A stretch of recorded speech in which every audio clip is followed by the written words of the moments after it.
자, 두 번째 시간 보겠습니다. 여기 대리인이 여럿일 때 원칙적으로 각자 대리가 원칙이다. 그다음에 예외적으로 공동 대리다 그랬는데요. 요거 한번 사례를 잠깐만 들어보면 이렇습니다. 여기 계신 분들은 이제 부동산을 사고 팔고를 좀 많이 해보셨을 텐데 만약에 본인들이 갖고 계시는 부동산을 팔라고 한다. 팔라고 했을 때 부동산 업체의 중개업소에다가 한 군데다만 물건을 내놨습니까? 아니면 여러 군데에다가 두세 군데다 내놨습니까? 여러 군데다 내놨죠. 그럼 한 군데다 내놓지 않고 A라는 부동산, B라는 부동산, C라는 부동산 이렇게 여러 군데다 부동산을 내놨습니다. 그러면 내놨다는 것 자체가 내 거 팔아주시오라고 했으니까 이게 지금 대리란 말입니다. 매도 대리권을 준 거라고요. 내 부동산 팔아주세요라고 A 부동산, B 부동산, C 부동산에 내놓으니까 이게 바로 뭐가 된다고요? 매도 대리권을 다 준 거예요. 각 부동산에다가. 그럼 결론적으로 대리인이 뭐가 되는 거예요? 여럿, 수인인 거예요. 근데 어떤 업체가 어떤 중개업소가 매수인이 있어가지고 계약을 하려고 할 때 그 여러 업체끼리 모여가지고 이거 얼마에 합시다 이렇게 모여서 할까요? 아니면 혼자서 할까요? 중개업소 혼자서 할까요? 아니면 여러 업체가 다 모여서 할까요? 혼자서 하니까 대리인이 여럿일 때 어떻게 원칙이 되는 거예요? 각자 대리, 각 중개업소. 만약에 C라고 하는 공인중개업소에서 거기 매수인을 모셔다가 계약을 하게 되니까 각자 대리가 원칙이다 이 말이에요. 다만 예외적으로 공동 대리를 해야 되는 경우가 있는데 이 공동 대리를 해야 되는 케이스는 두 가지입니다. 어떠냐면 법률에 규정이 있을 때입니다. 법률에 규정이 있다는 말은 공동대리 하세요라고 법에 정해놨거나 수권행위에 규정됐다는 거예요. 수권행위가 뭐죠? 대리권을 수여하는 거라고 저기 써놨습니다. 대리권을 수여하는 걸 수권행위. 그래서 수권행위에 규정이 있다는 겁니다. 대리권을 주면서 공동대리하라고 이렇게 규정됐을 때 공동대리하는 거다. 그렇지 않고는 대리인이 여럿 있었을 때는 어떻게 하는 게 원칙이라고요? 각자 대리. 이거 까먹으면 안 됩니다. 대리인이 수인인 경우는 각자 대리가 원칙이다라고 하는 거. 각자 대리가 원칙이다. 공동 대리는 예외다라는 겁니다. 자, 그러면 이거를 한번 또 다른 지금 제가 부동산 쪽에서 부동산 쪽에다가 이렇게 사례를 들었는데 다른 법률 쪽에다 한번 사례를 한번 들어볼게요. 피고 박근혜 이래가지고 재판을 받게 됐어요. 그래서 재판을 받을 때 공동 변호인단을 구성을 했습니다. 약 20명 정도 됩니다. 그러면 그 변호사들을 갖다가 재판장은 변호사 이렇게 안 부르고 뭐라고 하냐면 대리인 이렇게 불러요. 뭐라고 한다고요? 대리인. 재판장이 부를 때는 대리인 이렇게 불러요. 그러면은 피고 박근혜를 대리하는 대리인이 20명이 있어가지고 20명의 공동 대리인단이 일어나가지고 재판장이 어떤 얘기를 했을 때 20명이 일어나서 왈왈왈왈왈 20명이 얘기하던가요? 아니면 한 사람만 얘기하던가요? 한 사람만 얘기해요. 그러면 여기서 공동 대리의 뜻은 의사 결정을 공동으로 하라는 뜻이지 발표를 공동으로 하라는 뜻이 아닙니다. 이것도 기출문제가 난 적이 있는데 공동 대리의 뜻은 의사 표시를 공동으로 하라는 것이다. 땡. 의사 표시를 공동으로 하는 게 아니라 뭘 공동으로 한다고요? 의사 결정. 그러니까 20명에 해당되는 법률 대리인단이 모여서 이거 어떻게 답변할까? 모여서 의사를 이렇게 합의를 한 다음에 발표는 한 사람이 하는 거예요. 그러니까 의사 결정을 공동으로 하라는 것이지 공동 대리의 뜻은 발표를 공동으로 하라는 뜻이다 아니다? 아니다. 요거 주의하셔야 되고 자, 그다음에 이 공동 대리를 위반했다 이거예요. 이 공동 대리를 위반했을 때 똑같습니다. 무권 대리에 해당이 돼 가지고 무효가 된다는 점에서 동일합니다. 공동 대리를 위반하게 되면 뭐가 된다고요? 무권 대리로서 뭐가 된다고요? 무효. 이렇게 정리를 하겠습니다. 자, 그럼 그 말이 지금 우리 교재 기준으로 해서 115페이지 쪽에 거기 나와 있는데 115페이지 그 박스에 보니까 119조 대리인이 여러 명일 때는 어떻게 대리하라고 됐어요? 각자가 본인을 대리한다. 그거 생각해 주세요. 각자가 본인을 대리한다. 다만 법률의 규정이 있거나 수권행위에 달리 정했을 때는 그러하지 아니할 때는 이제 공동 대리해야 된다. 이런 소리가 되겠고 자, 그래서 거기까지 이제 쭉 관련된 내용을 쭉 정리를 했습니다. 그 다음에 넘겨 보세요. 넘겨서 116페이지입니다. 그래서 거기 꼭대기에 3번 가래 보면 위반의 효과란 말이 있어요. 자기계약 쌍방대리 금지를 위반한 경우는 뭐가 된다고요? 무건대리다. 무건대리란 말은 뭐가 되는 거예요? 무효다. 이런 겁니다. 따라서 보는 유불리에 따라서 이를 뭐 할 수 있다고요? 취인. 여기 써놨습니다. 무건대리로서 무효가 되겠으니까 무효가 된 건 뭐 할 수 있다고요? 취인. 그래서 무효가 됐을 때 이렇게 취인이 가능하다. 이런 이야기가 되겠습니다. 자, 그래서 거기까지 이제 정리를 하셨고 이제 뭘 볼 거냐면 대리권 남용을 좀 보려고 합니다. 대리권을 갖다가 남용을 했다라는 겁니다.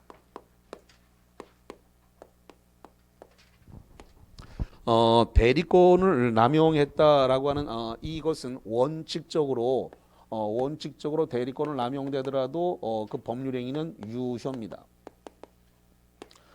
예외가 적용이 되는데 예외는 상할수가 적용이 됩니다. 상대방이 알았거나 알 수 있으면 이것은 무효다라는 건데 이 무효와 관련해서 민법 107조 107조 1항 단서가 적용됩니다. 자, 일단 대리권 남용이라고 했을 때 이 남용의 뜻이 뭔가를 물어보는 시험 문제가 올라오는데 이 대리권 남용이라는 것은 본인의 본인에게 돈을 갖다 줘야 될 걸 대리인이 배임적 행위를 한 것을 남용이라 부르는데 이것을 영어로 얘기해서 in my pocket이라 그래요. in my pocket. 자, 그럼 한번 잠깐 사례를 한번 들어볼게요. 자, 대구에 살고 있는 어마이 갑이 서울에 살고 있는 딸한테 부동산 팔아달라고 대리권을 줬습니다. 대리권을 줘서 매도 대리권이 있는데 그래서 이 딸내미가 지금 특정의 상대방과 계약을 해서 12억 5천에 계약을 했고 계약금 10%를 받아서 1억 2,500을 계약금으로 받았습니다. 왜냐하면 능동대리니까 수동대리로서 계약금을 수령할 권한이 포함되어 있어요. 그래서 계약금 12억 5천에 대해서 1억 2,500을 계약금으로 받았는데 이거를 어마이한테 갖다 줘야 되는데 안 갖다 주고 이 딸내미가 꿀꺽해버린 겁니다. 이렇게 꿀꺽한 것을 법률 용어로 뭐라 한다고요? 대리권 남용이라고 부른다고. 이걸 영어로 얘기해서 in my pocket이라고 하고 그래서 이렇게 대리권 남용이 일어났을 때 이 법률행위의 효력이 본인에게 귀속해야 되는데 이 대리권 남용에 대해서 이 딸내미가 계약금을 꿀꺽해버렸을 때 이 법률 효과가 본인에게 귀속되는가라는 겁니다. 자, 귀속된다 안 된다?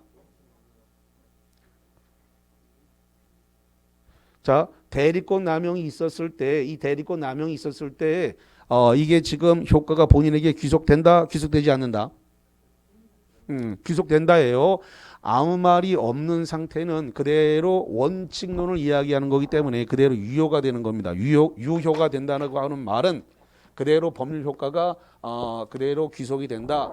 못 믿을 딸내미 내놓은 엄마의 잘못이니까 저 법률 효과는 그대로 본인이 책임을 져야 되기 때문에 저 법률 효과는 그대로 유효가 돼서 매도 계약이 이루어진 겁니다. 딸내미가 꿀꺽한 것은 머리채를 뒤집어 싸고 뜯고 싸우는 것은 모녀간에 해결해야 될 문제고 법적으로는 효과가 있다고 없다고요? 있다. 유효다 이 말이에요. 유효다. 그걸 이제 대리권 남용 in my pocket이라고 부른다라는 겁니다. 자, 그런데 만약에 저 상대방이 계약금을 주면서 저거 딸내미가 꿀꺽하고 엄마 안 갖다 줄지도 모르는데 라는 걸 알았거나 알 수 있었을 때는 뭐가 된다고요?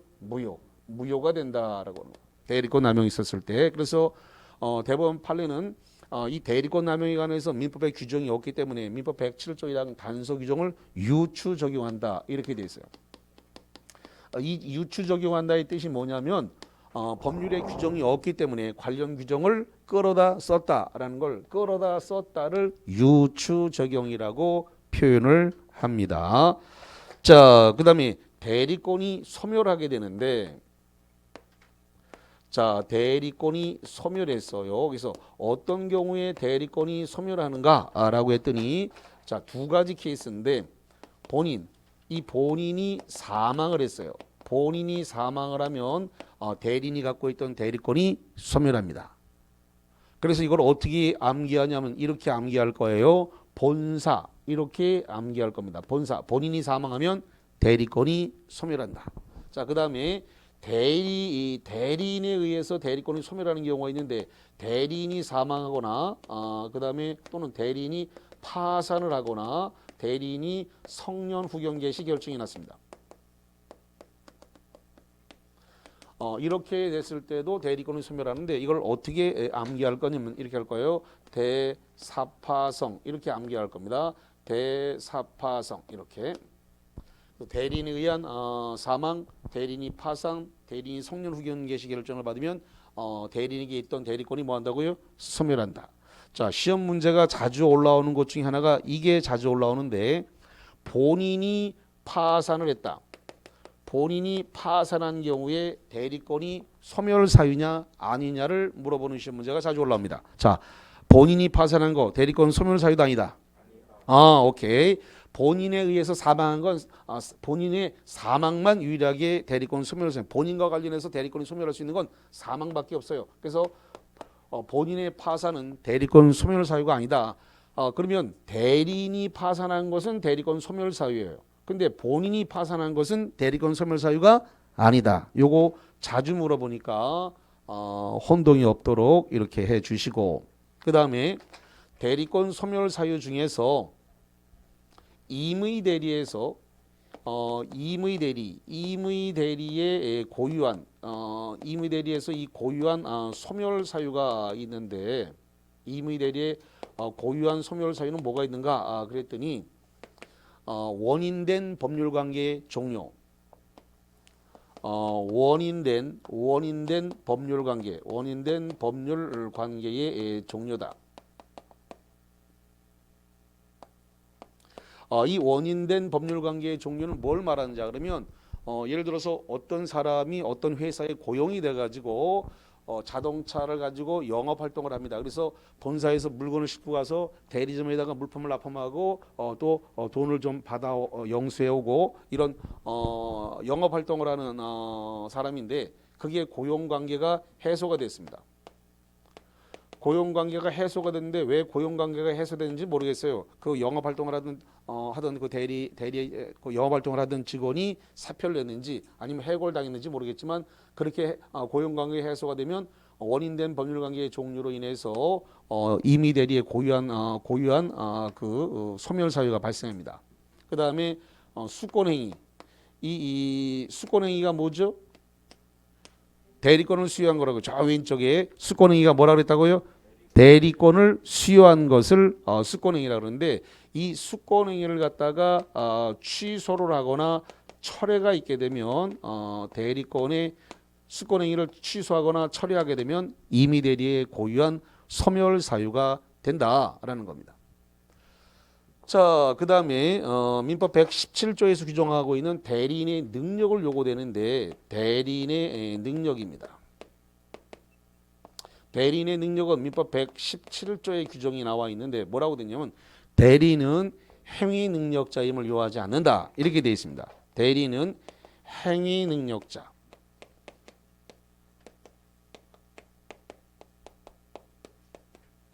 행위 능력자임을 요하지 않는다 이렇게 되어 있네요. 그러면 이 말대로 한다면 행위 능력자임을 요하지 않는다라고 했으니까 제한 능력자, 이 제한 능력자를 대리인으로 선임할 수 있다는 거예요, 없다는 거예요? 다시 대리인의 능력은 행위 능력자임을 요하지 않는다. 요하지 않는다는 말은 제한 능력자를 대리인으로 선임할 수 있다는 거예요, 없다는 거예요? 있다는 겁니다. 있다는 거예요. 제한 능력자를 대리인으로 선임할 수 있다. 제한 능력자가 뭐예요? 이게 미성년자가 지금 제한 능력자죠. 그 다음에 지금 한정 후견인, 피한정 후견인, 피성년 후견인 이런 사람들이 제한 능력자인데 이러한 제한 능력자를 대리인으로 선임할 수 있다, 없다? 있다. 능력자임을 요하지 않는다라고 했기 때문에 다만 무슨 능력은 갖춰야 되냐 그러면 권리 능력과 의사 능력은 갖춰야 됩니다. 권리 능력, 의사 능력을 갖춰야 되는데 인간이기만 하면 다 권리 능력이 있으니까 이건 문제가 되지 않아요. 그다음에 의사 능력을 갖춰야 된다 그랬으니까 술을 심하게 먹어서 의사 무능력이라든가 뽕을 마셔갖고 무능력 상태가 되지만 않으면 돼요. 그래서 권리 능력, 의사 능력이 있으면 되는데 능력자임을 요하지 않는다 했으니까 제한 능력자도 대리인이 될 수 있다는 겁니다. 문제는 이 미성년자를 대리인으로 선임할 수 있다 없다? 있다. 미성년자를 대리인으로 선임할 수 있다 없다? 있다. 미성년자를 대리인으로 선임을 했습니다. 대리인으로 선임을 하고 법률행위를 했는데 이 대리인으로 선임하고 난 다음에 이 법률행위 한 것을 제한 능력을 이유로 법률행위를 취소할 수 있다 없다? 없다. 이렇게 돼 있어요. 이게 주의해야 되는데 왜 주의를 해야 되냐면 다음 주에 제가 무효와 취소를 다룰 건데 무효와 취소 파트에서 제한 능력자 미성년자의 법률행위는 취소할 수 있다라고 강의를 할 겁니다. 다시 미성년자 제한 능력자의 법률행위는 뭐 할 수 있다고요? 취소할 수 있다. 아니 있다고 다음 주에 강의를 그렇게 할 거라고요. 다시 다음 주에 무효와 취소 파트에서 제한 능력자의 법률행위는 뭐 할 수 있다고요? 취소할 수 있다. 근데 오늘 지금 들어간 이 부분에 대해서는 취소할 수 없다고 강의할 거기 때문에 이게 다음 주하고 오늘 하고 이게 혼동이 올 수가 있어요. 무슨 차이가 있냐면 미성년자가 법률행위하고 스스로 법률행위를 계약을 취소할 수가 있다. 다음 주에 그렇게 강의할 건데 오늘은 대리인으로 선임받은 미성년자는 그 법률행위를 취소하지 못한다는 겁니다. 다시 말합니다.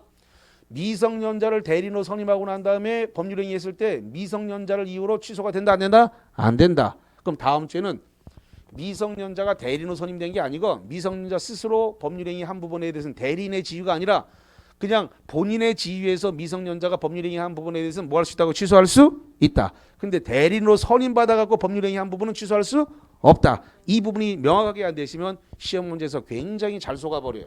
자, 그래서 요거 속지 않도록 하고 다음 주에 제가 다시 한 번만 말씀을 드리겠습니다.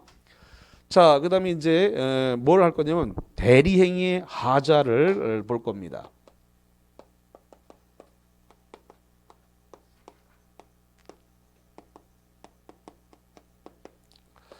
자, 지금 대리행위에서 계약서를 누가 계약서를 작성했습니까? 지금 계약서를 누가 썼냐면은 대리인하고 상대방하고 계약서 써요. 본인이 계약서 썼나요? 안 썼나요? 안 썼어요. 그래서 대리인과 상대방이 서울에서 만나서 계약서를 썼고 본인은 지금 대구에 있기 때문에 계약서를 쓴 거 아닙니다. 다만 본인의 이름을 기록을 해가지고 본인에게 법률 효과가 귀속되도록 만들었을 뿐이지 본인은 계약서의 작성에 관여하지 않았다는 겁니다. 대리인이 가서 썼어요. 대리인이 가서. 그래서 대리행위의 하자는 누구를 기준으로 할 거냐라고 했을 때 계약서를 쓴 사람 기준이기 때문에 대리인 표준설입니다. 다시 한번 대리행위의 하자는 원칙적으로 누구를 기준으로 판단한다고요? 대리인이 기준입니다. 대리인을 기준으로 해서 합니다. 이걸 대리인 표준설이라고 얘기를 해요. 원칙이라 그랬습니다. 그럼 원칙이란 말이 나온 거 보니까 예외가 있다는 소리인데 어떠한 예외가 있느냐라고 했더니 본인 기준으로 한다라고 하는 예외를 가지고 있습니다. 이건 어디까지나 예외인데 자 어떤 경우에 본인을 기준으로 하냐 제가 사례를 한번 들어볼게요.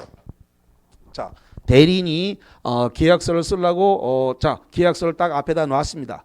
근데 전화통을 붙잡고 전화를 하면서 요런 조항은 어떻게 쓸까요? 요런 조항은 어떻게 쓸까요? 그래서 대리인의 지시를 받아가지고 한 조항을 핸드폰 붙잡고 다 일일이 지시를 받아가면서 계약서를 썼습니다. 그러면 이거는 대필한 거밖에 안 돼. 효과 의사는 없어요. 능동 대리는 지금 엄마가 10억 다 받아달라고 해가지고 딸내미가 13억을 불러서 5천만 원 깎아주고 12억 5천에 스스로 법률행위 효과를 결정했습니다. 근데 본인의 지시를 받아가지고 전화 통화를 하면서 일일이 이렇게 쓰게 되면 이거는 그냥 대필해 준 꼴밖에 안 되기 때문에 법률 효과를 스스로 결정한 게 아니에요. 능동 대리가 아닌 거예요. 이럴 때는 누굴 기준으로 해야 된다? 본인 기준으로 해야 돼. 그럴 때는. 그래서 대리행위의 하자 유무는 능동 대리했을 때는 대리인 기준이지만 본인의 지시를 쫓아가지고 계약서를 한 조항 한 조항을 다 물어가면서 일일이 작성했을 때는 본인이 기준이다라는 겁니다. 그래서 요거 주의 또 해야 된다 이렇게 말씀을 드리고요. 자, 프린트물을 정리합니다. 자, 프린트물과 관련을 해가지고 한번 보겠습니다. 자, 그 박스 밑에 7번을 한번 볼게요. 박스 밑에 7번. 대리인이 본인을 대리하면서 동시에 자기가 상대방에 대해 계약을 체결하는 것을 무슨 계약이라고 한다? 자기계약. 자기계약이라고 하고 박스 밑에 7번입니다. 대리인이 본인을 대리하면서 동시에 상대방을 대리해서 법률 행위하는 것은 뭐라고 한다? 쌍방대리라고 합니다. 그 주관식 잘 외우세요. 자, 그 다음에 8번. 자기계약 쌍방대리 공동대리 기준을 위반한 경우에는 무효이다. OX. 자, 여기 봐요. 여기 다 써놨잖아요. 여기 자기계약 쌍방대리를 위반하면 뭐가 된다고요? 무효. 뭘로 무효? 무권대리가 돼서 뭐가 된다고요? 무효. 자기계약 쌍방대리 공동대리 위반하게 되면 무권대리로서 다 뭐가 된다? 무효. 5입니다. 답은 5예요. 자, 그 다음에 10번을 보겠습니다. 10번. 원인된 법률관계의 종료, 수권행위의 취소, 수권행위의 하자는 어떤 대리에만 있는 특유한 소멸원이다? 자, 여기 봐요. 여기 써놨네. 원인된 법률관계의 종료, 수권행위의 취소와 처리는 어디만 있다? 임의대리. 임의대리의 고유한 소멸사유다. 그래서 임의대리에서만 있는 고유한 사유다라고 하는 거. 자, 그래서 임의대리면 특유한 소멸사유이다. 그 다음에 대리행위 하자 유무는 본인을 기준으로 판단한다. OX. 여기 대리행위 하자는 누굴 기준으로 판단한다?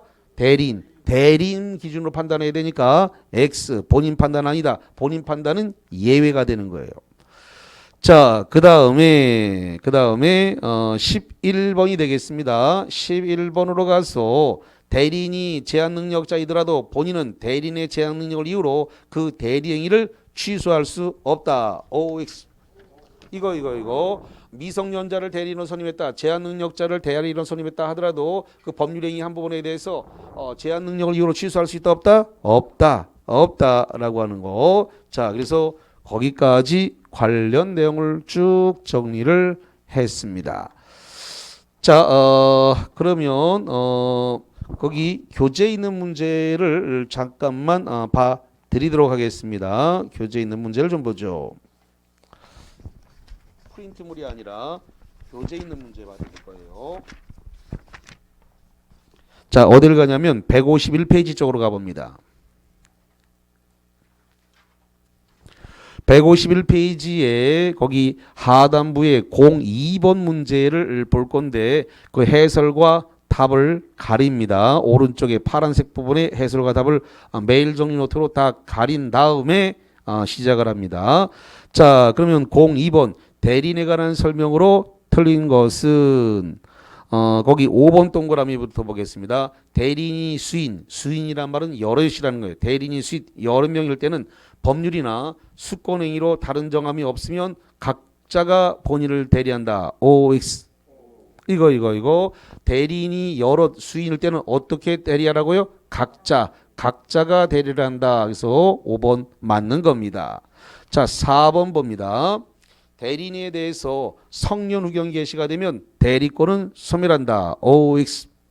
자, 여기 봐요. 여기 지금 대리권 소멸해서 대리인과 관련해서 대리권이 소멸되는 것은 대사파성. 성이 뭐예요? 성년 후견 개시. 그래서 대리인의 사망, 파산, 성년 후견 개시가 되면 대리인의 대리권을 뭐한다? 소멸한다. 이 성년 후견 개시를 물어봤네. 그래서 4번 맞다라고 하는 거.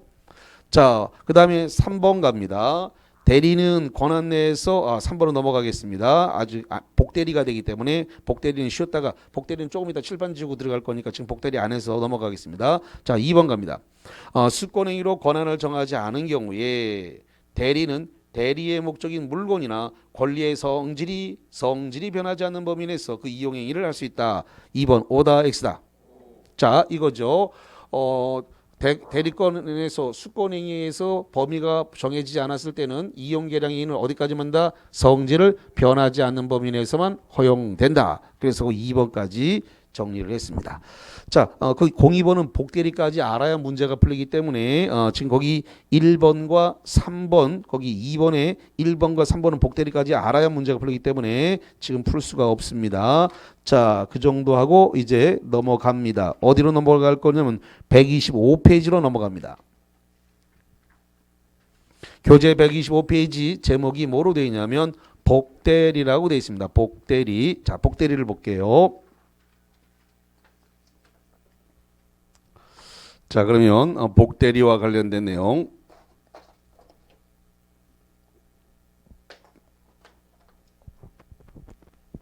자, 지금 갑이라고 하는 본인이 있다라고 보겠습니다. 아까부터 말씀드립니다만 본인은 성인일 수도 있지만 성인이 아니라 미성년자일 수도 있다라고 말씀드려요. 그래서 꼭 성인이라는 생각은 가지면 문제가 안 풀린다 그랬어요. 그래서 성인은 본인은 두 가지 다 케이스를 고려하셔야 돼요.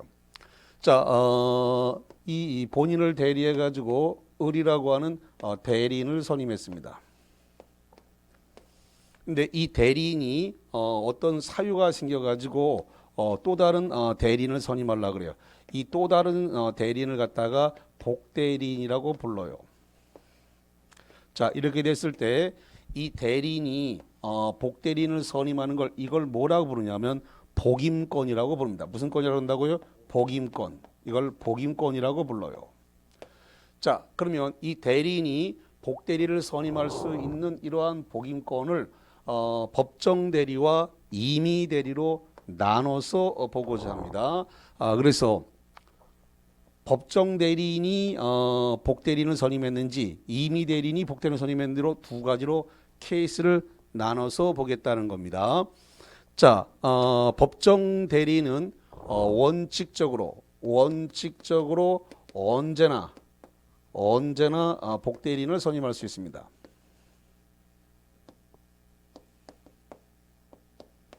언제나 복대리인을 선임이 가능하다라고 하는 거. 그런데 임의 대리는 원칙적으로 복대리인 선임권이 없습니다.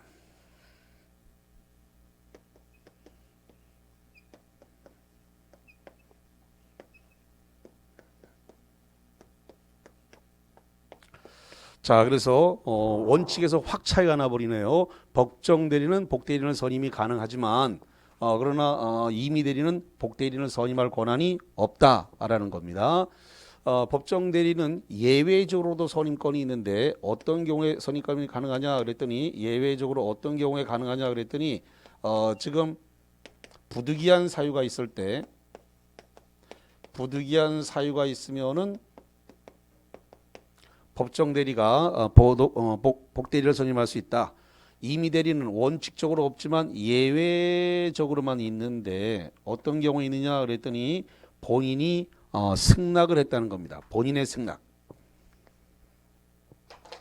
본인이 법정 대리인을 선임해도 된다. 이 복대리인을 선임해도 된다라고 본인의 승낙이 있습니다. 본인의 승낙이 있으면은 임의 대리인, 복대리인 선임할 수 있어요. 두 번째, 부득이한 이 대리인에게 부득이한 사유가 있습니다. 부득이한 사유가 있으면은 예외적으로 복대리인을 선임할 수가 있다라는 겁니다. 자, 그러면 지금 이 대리인이 복대리인을 갖다가 선임을 했는데, 자, 대리인이 복대리인을 선임한 이 부분은 누구의 이름으로 선임하느냐가 중요한데 이거는 대리인 을입니다. 대리인 지금 이 을의 대리인의 이름으로 복대리인을 선임합니다.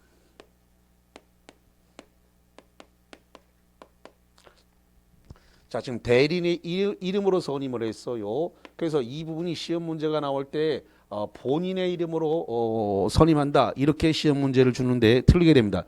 여기서 본인이라고 하는 말은 갑을 얘기하는데 본인의 이름으로 선임했다 그러면 틀립니다. 본인의 이름이 아니라 누구의 이름 선임했다고요?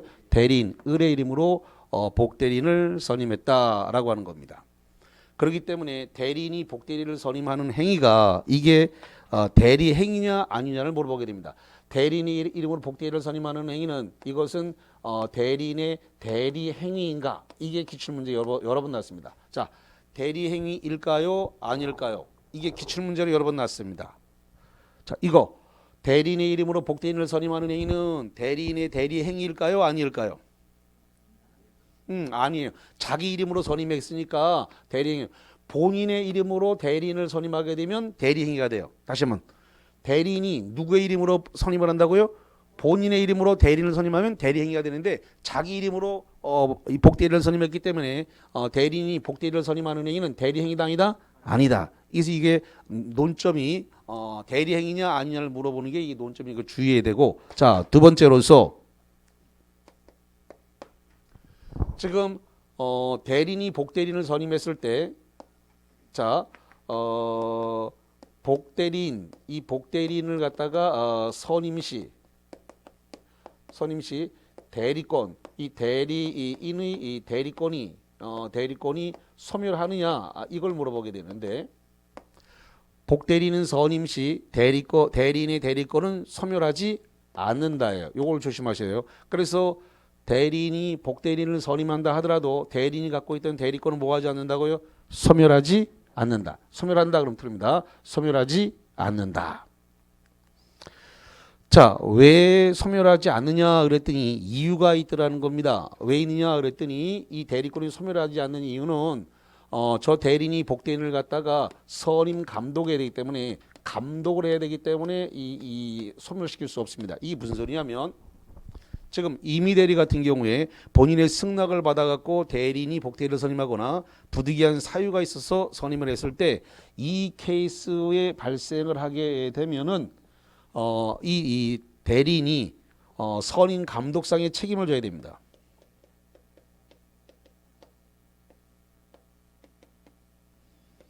다시 한번 본인의 승낙을 받아서 또는 부득이한 사유가 있어서 대리인이 복대리인을 선임하면 이 복대리인을 감독해야 된다고요. 누가 감독해야 된다고요? 대리인이 감독을 해야 되니까 복대리인을 선임했다고 해서 대리인이 갖고 있던 대리권을 소멸시키면 된다 안 된다? 안 된다. 소멸이 안 돼야만이 이 복대리인을 감독할 수가 있다라는 이야기입니다. 자, 그 다음에 세 번째로서 이 복대리인이 대리 행위를 할 때 대리 행위 시 누구를 현명할 거냐라는 겁니다. 복대리인이 대리 행위 시 누구를 현명할 것 같아요? 현명을 누가 한다?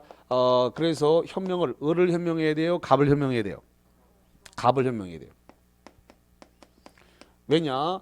복대리는 병의 대리인이 아니라 본인 갑의 대리인이기 때문에 계약서에다가 을 이름 쓰면 안 되고 누구를 이름 써야 된다고요? 갑. 그래서 복대리인이 대리행위 시 현명은 갑 본인을 현명해야 됩니다.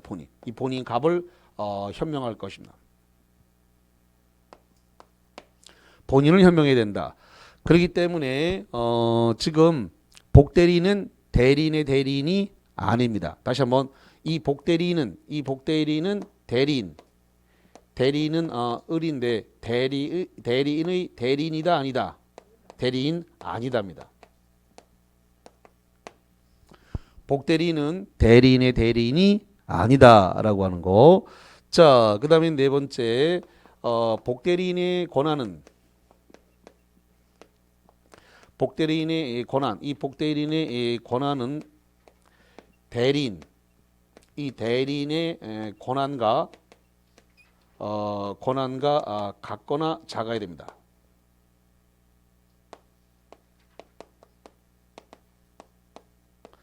그럼 복대리인의 권한, 이 복대리인의 권한은 대리인의 권한과 같거나 그랬으니까 같거나 그러면 동일하면 해서 동일. 대리인의 권한과 동일하거나 작아야 되지. 대리인의 권한을 초과하면 돼요, 안 돼요? 안 되죠. 같거나 작으라 그랬으니까 권한은 절대 초과해서는 안 될 것입니다. 복대리인의 권한이 대리인의 권한을 초과해서는 안 될 것이다라고 하는 거. 자, 그다음에 다섯 번째로서 대리권이 소멸했습니다. 을이 갖고 있던 대리권이 소멸했습니다.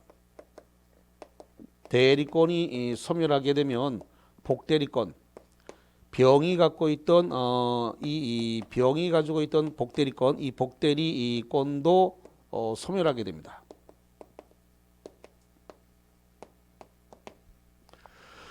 자, 그 다음에 지금 복대리를 선임한 것이 법정 대리가 지금 복대리를 선임했는지 아니면 임의 대리가 복대리인을 선임했는지 모르겠는데 이 복대리인을 갖다가 선임한 것은 이 복대리는 언제나 임의 대리입니다.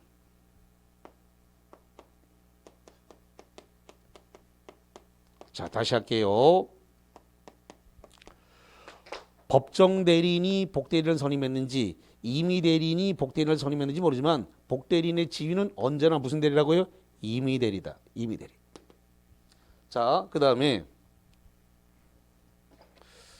지금 여기서 보니까 법정 대리는 언제나 복대리인을 선임할 수 있는데 임의 대리는 복대리인을 선임하지 못한다라고 되어 있습니다.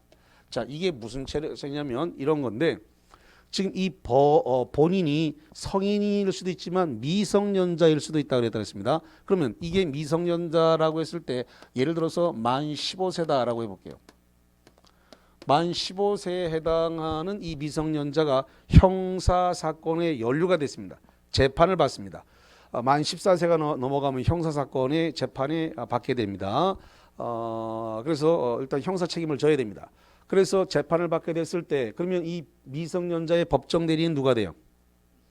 누가 돼요? 친권자가 됩니다. 누가 된다고요? 친권자. 그러면 대부분의 친권자인 아빠, 엄마는 법정에 가서 이 미성년자를 변호해 줄 능력이 있다 없다? 대체적으로 없지요. 법 전문가가 아닌데 친권자인 부모가 법정에 가서 이 미성년자를 방어하고 변호해 줄 능력은 대체적으로 없어요. 그러니까 친권자인 법정 대리인이 변호사를 선임하는 거 이게 복대리인 선임이 되는 겁니다. 그렇기 때문에 법정 대리인은 언제나 뭐 할 수 있다고 복대리인을 선임할 수 있다. 언제나 변호사를 선임할 수 있어요. 그래서 이게 대리인이 친권자인 법정 대리인이 변호사를 선임하는 행위를 뭐라 한다고요? 복대리. 그래서 언제나 선임할 수 있어요. 대신에 언제나 선임했지만 책임도 큽니다.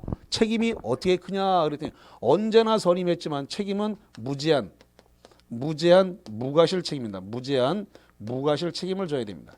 무과실 책임이니까 법정 대리인에게 잘못이 없어도 책임을 져야 돼요. 그래서 복대리인 선임한 것에 대해서 잘못이 없어도 책임져야 그래서 무제한 무과실 책임입니다. 다만 부득이한 사유로 인해 가지고 선임을 했을 때에는 요 케이스는 선임 감독상의 책임만 지면 됩니다. 선임 감독상의 책임. 자, 좀 헷갈릴 내용이기 때문에 다시 하겠습니다. 이 부분. 지금 임의 대리는 복대리는 선임할 수 없지만 본인의 승낙이거나 부득이한 사유가 있을 때 선임할 수 있는데 책임의 범위가 대리인의 책임 범위는 어디까지 책임된다? 선임 감독상의 책임을 대리인이 지면 된다. 그런데 법정 대리여서 언제나 복대리인을 선임을 할 수 있지만 언제나 선임한 것처럼 책임은 무제한 무과실 책임을 져야 되고 부득이한 법정 대리인에게 부득이한 사유가 있어서 복대리인을 선임하면 어떤 책임을 진다고요? 선임 감독상의 책임만 진다. 이렇게 정리를 하겠습니다. 자, 그래서 거기 125페이지 쪽에 자, 125페이지 쪽에 거기 복대리가 나와 있는데 그 박스 밑에입니다. 박스 밑에 보니까 박스 밑에 파란색 1번에 보니까 복대리는 대리인이 대리인의 이름으로 선임한 누구의 대리인이다? 본인의 대리인이다. 이렇게 되어 있습니다. 그 다음에 파란색 2번 복대리는 항상 무슨 대리다? 임의 대리다. 자, 그 다음에 거기 3번 대리권을 준수사 대리인이 복대리인을 선임한 후에도 대리인의 대리권은 소멸하지 않고 복대리인의 대리권에 뭐 한다고요? 병존한다. 이렇게 되어 있습니다. 병존한다는 말은 이거거든요. 지금 이겁니다. 복대리인을 선임했다 하더라도 대리인의 대리권이 뭐 한다고요? 대리인의 대리권을 뭐 한다? 소멸하지 않는다라고 하는 거. 거기서 대리인의 대리권과 복대리권이 두 개가 다 병존하는 거다라고 하는 거 보시면 되겠고, 자 넘겨서 126번 맨 꼭대기 대리인이 복대리인을 선임하는 행위는 대리행위다 아니다? 아니다. 대리인 자신의 이름을 선임했기 때문에 아니다라고 하는 거 보시면 되겠습니다. 자, 그 다음에 거기 127페이지 쪽에 맨 꼭대기 127페이지 맨 꼭대기에 임의 대리의 복인권 원칙 임의 대리는 복인권이 있다 없다? 없다. 밑으로 내려와서 2번 큰 2번에 법정 대리의 복인권 언제나 복인권을 뭐 한다고요? 가진다. 언제든지 가지지만 책임의 범위가 크네요. 무슨 책임이 되어 있어요? 무과실 책임이다. 그래서 무과실 책임, 무제한 책임을 져야 된다. 이런 이야기가 되겠습니다. 자, 그래서 그것까지 관련 내용을 쭉 정리를 했는데요. 자, 프린트물을 좀 정리해 보겠습니다.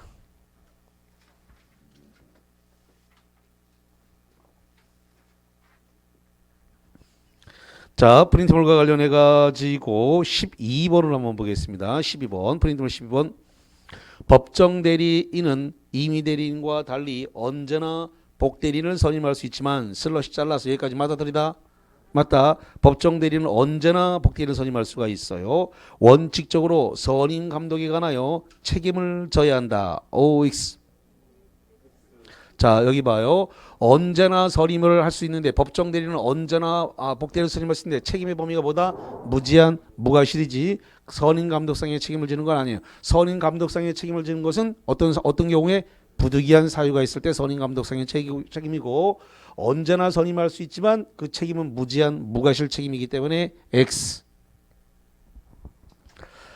자, 프린트물 뒤집어 가지고 14번으로 왔습니다. 14번으로 와서 복대리인이란 대리인이 대리권의 범위 내에서 누구의 이름으로 선임했어요? 대리인 자신의 이름으로 선임한 누구의 대리인이다? 본인의 대리인이다. 본인의 대리인. 14번 다시 갈게요. 복대리인이란 대리권의 범위 뭐라고요? 내에서 누구의 이름? 대리인 대리인의 자신의 이름으로 선임한 누구의 대리인이다? 본인의 대리인이다라고 하는 거. 예. 자, 그 다음에 15번입니다. 15번. 임의 대리인은 언제든지 복대리인을 선임할 수 있으며 슬러시 자릅니다. 맞아들이다. 틀렸습니다. 원칙적으로 복대리인을 선임할 수 없다. 자, 여기 봐, 여기. 임의 대리인은 복대리인을 선임할 수 있다 없다? 없다. 언제나 선임할 수 있는 거는 복대리인이 아니라 뭐예요? 법정 대리죠. 자, 그래서 15번 임의 대리는 언제든지 복대리인을 선임할 수 있다. X. 그 다음에 법정 대리는 본인의 승낙이나 부득이한 사유가 있어야 복대리인을 선임할 수 있다. 뭐예요? X. 본인의 승낙이나 부득이한 사유가 있어야 되는 건 어떤 경우다? 임의 대리. 그럼 결론적으로 15번은 임의 대리와 법정 대리의 위치를 맞바꿔야 돼요. 반대로 돼 있다. X. 16번 복대리권은 대리권의 가로 복종한다. 뭐 한다고요? 복종한다. 따라서 복대리권은 대리권을 초과할 수 있다 없다? 없다. 여기 써놨네. 여기 어디 갔어요? 복대리권의 권한은 대리권의 권한과 같거나 작아야 되니까 복대리권의 권한은 대리인의 권한을 뭐하지 못한다? 초과하지 못한다. 초과할 수 없고 대리권이 소멸하면 복대리권도 같이 소멸한다. OX. 여기 써놨습니다. 의뢰 대리권이 소멸하면 복대리권도 뭐 한다고요? 소멸한다. 그래서 O가 되겠습니다. 자, 교재에 있는 프린트물 말고 교재에 있는 문제를 하나 풀어 드리겠습니다.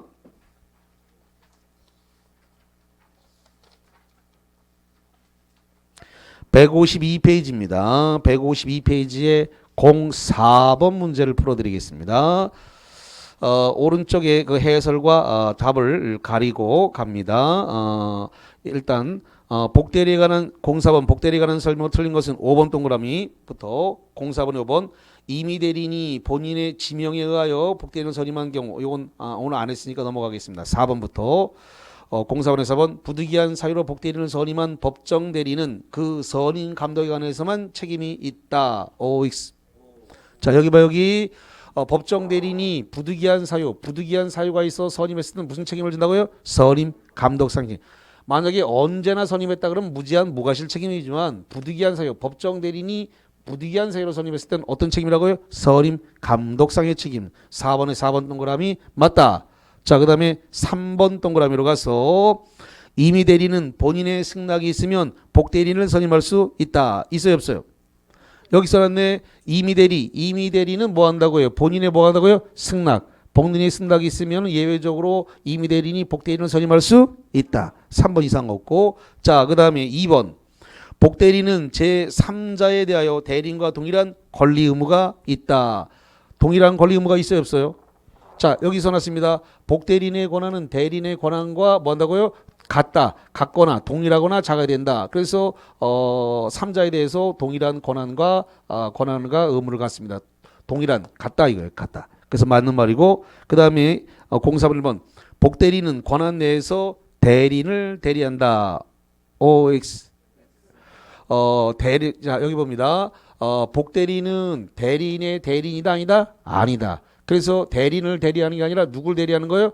본인 갑을 대리하는 것이지 대리인을 대리하는 복대리인은 대리인을 대리하는 것이 아니다. 누굴 대리하라고요?